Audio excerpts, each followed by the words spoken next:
예수님을 직접 만났던, 우리가 사도라고 부르죠. 예수님을 직접 만났던 사도들과 예수님에 대하여서 전해 들었던, 그래서 그 예수님의 사도들의 또 사도, 예수님의 사도의 제자, 그걸 속사도라고 그래요. 이어서 사도를 한다는 얘기예요. 그래서 속사도고, 그리고 이제 그 밑으로 또 뭐 교부들이 있고 막 이래요. 그러다 보니까 예수님을 직접 만나서 대화 나누고, 직접 눈으로 보고, 귀로 듣고, 같이 음식을 먹었던 그 사도들의 증언과 그 이야기를 듣고 믿음으로 입을 열어 선포하는 증언들이 같을 수가 있어요, 없어요? 제가 이렇게 막 어려운 얘기를 하는 사람은 아닌데 직접 내가 이야기를 듣고 그 이야기 들은 걸 전하는 거하고, 이야기를 전해 듣고 그 얘기를 전하는 거하고 같을 수가 없죠. 같을 수가 없어요. 그러니까 사람들은 그 직접 예수님을 본 사람, 직접 예수님께 들은 사람, 직접 예수님하고 밥 한 끼 먹은 사람 이야기를 훨씬 더 귀담아 듣는 거예요. 제가 예전에 우리 천서교회에 장경동 목사님 부흥회 인도하러 오셨었잖아요. 저희도 다 갔었잖아요. 와, 저는 그때 보고 연예인 땀치시는구나. 그 인기가 정말 입추의 여지가 없다고 그러잖아요. 발 디딜 틈이 없이 꽉 교회가 채워져서 막 그 목사님 나오시기를 막 기대하면서 막 찬양이 얼마나 또 뜨거운지 몰라요. 그러니까는 적극적으로 표현하는 분들이 거기까지 또 오신 거 아니겠어요? 그렇죠? 그리고 또 이렇게 이끌려서 오신 분도 있겠지만, 그러니까 막 그 찬양이 뜨겁기가 뭐 윤곽로 걷고 그 목사님 나오실 때 막 이렇게 하는 게 무슨 조용필 오빠 나올 때 막 너무너무 막 반가워하는 것 같고 그런 거예요. 그러니까 예수님을 직접 봤던 제자들이 가는 곳마다 사람들이 열광하는 거예요. 왜요? 저분은 예수님을 직접 보신 분이야. 저분은 예수님하고 대화를 나누신 분이야. 저분이 예수님이 하고 있었던 얘기를 우리한테 해주신다니. 막 저분이 우리랑 같이 오늘 밥을 먹는다니. 막 난리도 아닌 거예요. 그러니까 그 당시에 딱 이런 분위기였던 거죠. 그러니까 직접 사도들에게 듣는 사람, 직접 사도들을 만나는 사람도 막 대단하지만 그 이야기를 그대로 이렇게 전달해 주는 사람의 이야기에 또 귀를 기울이는 거예요. 왜요? 이가 없으면 잇몸으로, 꽁 대신 닭으로. 그러다 보니까 이 예수님에 대하여 직접 가르쳤던 사도들이 있음에도 불구하고 그분들이 다 그 사역들을 할 수가 없으니까 그 얘기를 가장 정확하게, 가장 그럴듯하게, 가장 생생하게 전하는 사람이 또 인기를 얻는 거예요. 이해되시죠? 그러니까 가서 이분들은 교사로서 그들에게 전합니다. 그 예수님의 행적을 전해요. 그런데 이렇게 하다 보니까 그런 사람들이 많아졌을까요? 적어졌을까요? 많아졌죠. 그렇게 복음을 듣고 그것을 전하는 복음 전도자들이 많아졌어요. 그러다 보니까 사람들이 안 듣던 얘기를 하는 사람의 이야기에 더 귀를 기울이는 거예요. 에이, 저 얘기 지난번에 들은 얘기 똑같은 건데? 탕자의 비유 지난번에 한 얘기 똑같은 건데 또 하고 있네. 이제 이렇게 된 거예요. 그러니까 이 복음을 듣고 전달하는 복음 전도자들이 점점 어떻게 해요? 다른 사람이 얘기하지 않은 얘기를 막 해야 되는 거예요.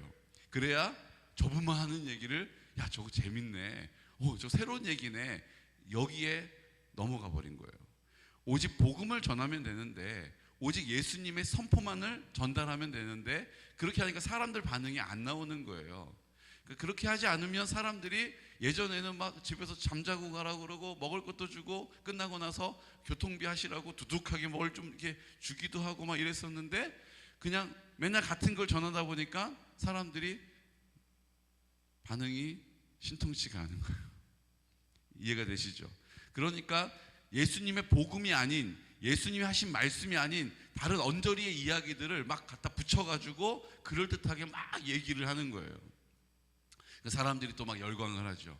그러면 우리 집에 오시라고 그러고, 엉숭하게 대접하고 또 교통비라도 좀 하시라고 이렇게 용돈도 주고, 여기에 거짓 교사들이 우후죽순처럼 일어나기 시작한 거예요.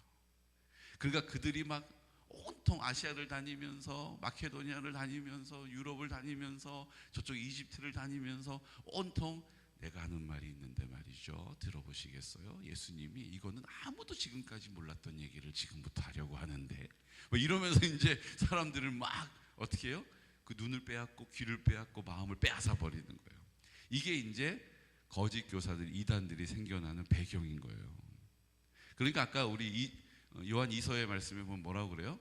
그 이단자들을 인사도 하지 말고 집에 들이지도 말아라. 그 얘기가요, 이단이 되면은 말도 섞지 말고 집에 들이는 거 절대로 하면 안 돼. 저 이단들은 저거 지옥의 땔감이야. 이렇게. 그럼 우리 집안에 갑자기 이단에 빠진 사람 있으면 어떻게 해요? 내 아들이 이단에 빠졌어요. 내 딸이 이단에 빠졌어요. 우리 어머니가 이단에 빠졌어요. 그럼 이 말씀대로 하면 어떻게 해야 돼요? 인사도 하지 말고 집에 들이지도 말아야 되는 거예요. 그러니까 그런 의미가 아니고 이 배경은 그런 거예요. 그러니까는 나를 위하여서 내 먹고 사는 문제 해결하려고 사람들에게 인기를 얻으려고 없는 복음의 이야기들을 막 살을 붙여가지고 하는 사람들, 그 사람들 인사도 하지 마. 그 사람들 집에 들이지도 말고 그 사람들 가까이 하지 마. 지금 그 얘기를 하고 있는 거예요. 왜요? 그 당시에 그렇게 엉터리들이, 거짓 교사들이 너무 많아졌기 때문이죠. 잘 한번 보십시오. 전부 다 우리의 생각이에요. 다 우리의 생각, 우리의 기대, 우리의 느낌에 딱 맞아야 만족을 하는 거예요. 그러니까 내 생각에 좀 부족하다 느껴지면 그 사람 은혜 없어. 그 사람 가짠가 봐. 다 우리가 판단하는 그 일 때문에 하나님의 복음의 말씀대로 순종하지 못하는 거예요. 그러니까 성경은 우리에게 뭘 자꾸 얘기하세요? 듣고 순종하지 않았기 때문이다라고 말씀하시는 거예요. 그냥 무턱대고 순종하지 않은 게 아니고요, 들었음에도 불구하고 순종하지 않는 사람들에 대하여 경고하고 있는 거예요. 여러분, 우리가 얼마나 많이 지금 들었습니까? 우리가 얼마나 많이 지금 보았습니까? 우리가 얼마나 많이 말하였습니까? 주님이라고 고백하잖아요. 아버지라고 선포하잖아요. 나의 왕이라고. 나의 왕이신 하나님 내 안에 들어오셔서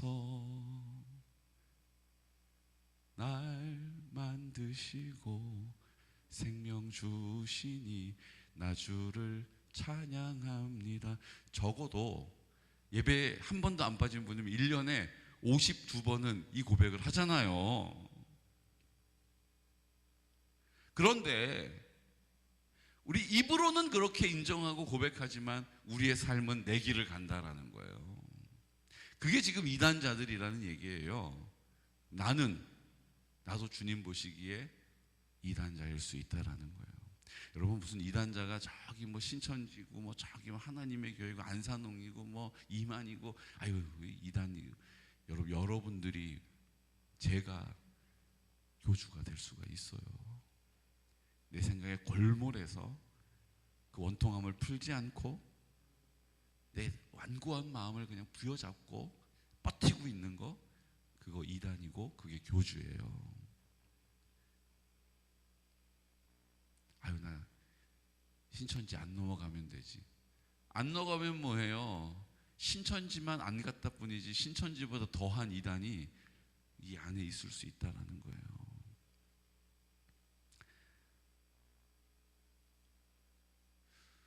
오늘 그런 이단으로 빠지지 않도록 요한 3서 1장 2절 말씀은 우리에게 이렇게 권면하며 선포합니다. 오늘 이 말씀을 믿음으로 받으시길 축복해요. 선포할까요? 사랑하는 자여, 내 영혼이 잘됨같이 내가 범사에 잘되고 강건하기를 내가 간구하노라. 아멘. 이 땅의 일이 아니에요. 우리의 영혼의 문제라는 거예요.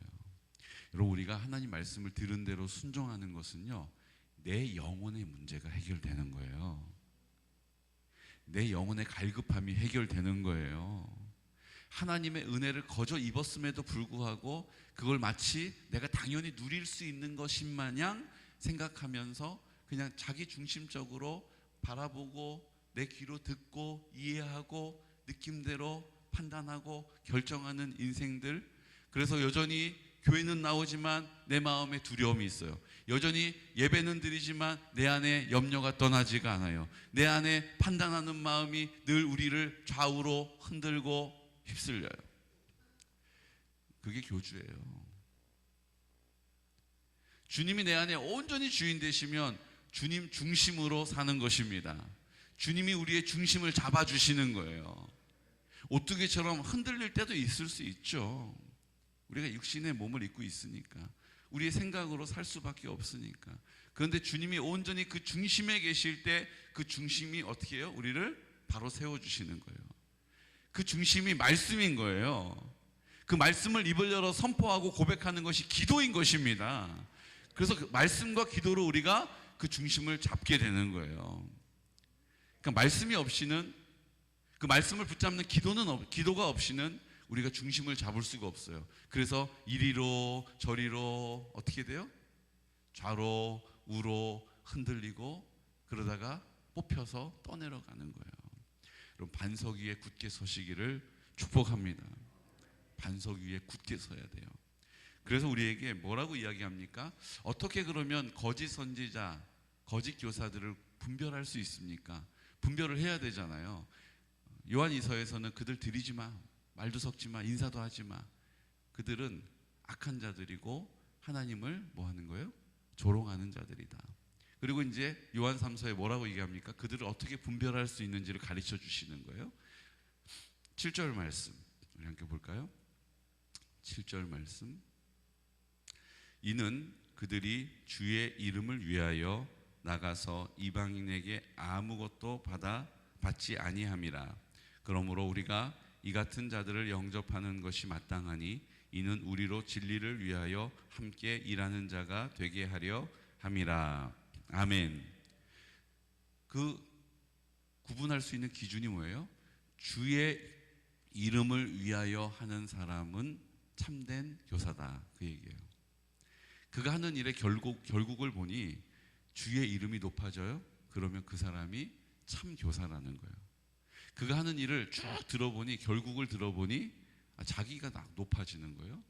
나 좀 편안한 데서 자야 되는데 이런 데서 어떻게 자라고 그래? 그 자기를 위해서 사는 사람, 거짓 교사라는 거예요. 그 집에 머물면서 음식을 먹고 이거 어떻게 이런 걸 먹으라고 그래? 이 집은 왜 이래? 자기를 위하여 원망 불평하는 사람, 거짓 교사라는 거예요. 주님이 그곳에 있게 하셔서 그가 있는 곳에 주님의 이름이 드러나는 것, 참된 교사라는 거예요. 이게 기준이라는 거예요. 이게 거짓 교사인지 아닌지를 분별해낼 수 있는 뭐요? 시약과 같은 거라는 거예요. 그 얘기를 가만히 지켜보니, 그 얘기를 가만히 들어보니, 그와 함께 교제를 나눠보니 주의 이름이 드러나는 거예요. 와, 하나님 이렇게 아름다운 분이셔? 하나님 이렇게 사랑이 많으셔? 하나님 이렇게 우리를 긍휼히 여겨주셔? 그럼 그분은 참된 교사라는 거예요. 그런데 그분하고 사귀면 사귈수록 주님이 보이지 않아요. 주님이 들리지가 않아요. 그냥 그 사람만 남아. 야, 그 사람 참 대단하네. 똑똑한 사람이네. 그 사람 참 착한 사람이네. 그 사람 참 추진력 있네. 거짓이라는 거예요. 가짜라는 거예요. 사랑하는 성도 여러분, 나를 만나는 사람들이 나를 통하여 주의 이름이 보이는 자리에 나를 구별하시기를 축복합니다. 나를 만나는 사람들이 주님의 사랑을 노래할 수 있는 자리에 서시기를 축복해요. 나를 만나는 사람이 주님의 용서를, 내가 아무 권사님을 만나니까 하나님이 용서하신다는 게 어떤 건지를 이제야 알게 됐어요. 여러분, 그 자리에 나를 구별하시기를 축복합니다. 그게 우리의 삶의 이 땅에서의 뭐가 돼야 돼요? 이 땅에서의 소망이 돼야 되는 거예요. 이 땅에서 우리의 자랑이 되어야 할 줄로 믿습니다. 그러면서 8절에 뭐라고 얘기합니까? 우리로 진리를 위하여 함께 일하는 자가 되게 하려 함이라. 우리가 주를 위하여, 진리를 위하여 성령님과 함께 일하는 사람이 되기를 원하신다라는 거예요. 그러므로 그 복음을 전하는 거짓 교사들, 복음을 전하는 참 교사이기 이전에 주님은 누구를 쓰신다는 거예요? 나를 쓰신다라는 거예요. 그 복음을 전하는 사람, 특별한 사람들만 그 일을 하는 것이 아니라, 그래서 막 가짜가 생겨나고 그 중에 진짜를 분별해내는 것이 중요한 것이 아니라 내가 그 자리에 서기를 원하신다라는 거예요.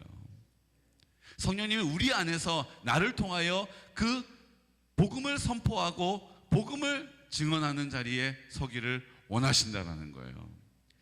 여러분, 절대로 난 잘 몰라서요, 내가 부족해서요, 여러분, 다 이거 거짓말하는 거예요. 내 자아가, 거짓 자아가 내가 하나님 앞에 담대히 서지 못하도록 자꾸 우리를 어떻게 해요?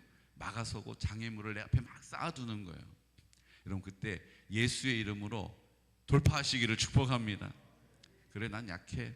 그 어쩌라고.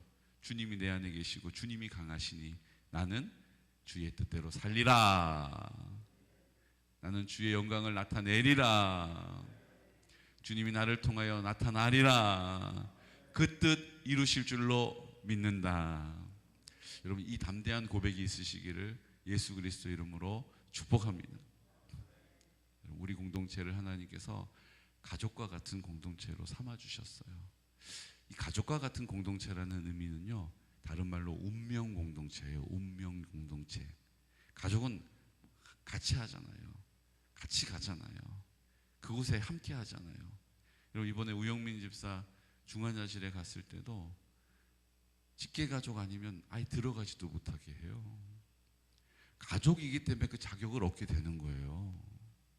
우리가 가족이기 때문에 들어가는 거예요. 정말 우리가 가족 공동체 맞습니까? 어떻게 가족이 됩니까? 예수의 피로 한 형제 자매 되는 것입니다. 예수님을 아버지라 부를 때 한 형제 자매가 되는 거예요. 정말로 하나님이 나의 아버지가 되시면 형제가 되는 거예요. 정말 하나님이 나의 아버지가 되시면 자매가 되는 거예요. 근데 아버지라고 부르면서 여전히 내가 세상에 있는 것, 세상에 마음을 두고 내 판단으로 살아가면 우리가 형제가 될 수 없고 자매가 될 수가 없는 거예요. 여러분, 하나님을 온전히 아버지로, 나의 주인으로, 나의 왕으로 섬기는 담대한 믿음의 사람들 되시기를, 그래서 한 형제와 자매의 운명의 공동체로 이 땅 가운데 그 하나님의 나라를 살아내는 귀하고 복된 성도들 되시기를 예수 그리스도 이름으로 축복합니다. 아멘. 이 시간 다 같이 기도드릴 때, 주님, 우리가 이해되는 대로, 우리가 바라고 원하는 대로 그렇게 주님을 섬기는 반쪽짜리 신앙, 말씀을 들으나 말씀을 읽으나 그 말씀과 상관없이 살아가는 우리의 삶을 오늘 주님 불쌍히 여겨 주시옵시고, 오늘 입을 열어 회개하고 다시 한번 주님의 인도하심을 받아 성령의 동역하심을 따라서 우리가 이 땅 가운데 하나님의 나라 살기를 원합니다. 운명의 공동체로 주님, 우리가 주님 앞에 더욱 단단히 견고하게 세워지기를 원합니다. 하나님을 아버지라 부를 때, 나의 주인으로 고백할 때 우리는 한 형제요 자매가 되는 것입니다.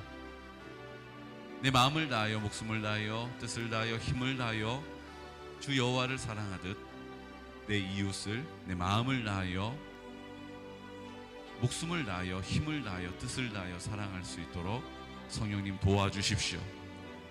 이제 슬픔 가운데 있는, 몸도 마음도 지쳐있는 우리 문지연 집사 그 가정을 하나님 은혜로 덮어주시고, 이 시간들을 믿음 안에서 유익이 되게 하여 주옵소서. 하나님, 우리의 내 영혼이 잘된과 같이 내가 강건하기를 원한다. 우리가 더 하나님 앞에 입술을 열게 하여 주시고, 우리 모든 공동체의 그 가정들이 동일한 은혜를 받아 누릴 수 있도록 도와달라고 이 시간 우리 나사렛 예수 그리스도의 이름으로 선포하면서 기도드리겠습니다. 주여, 주여, 주여.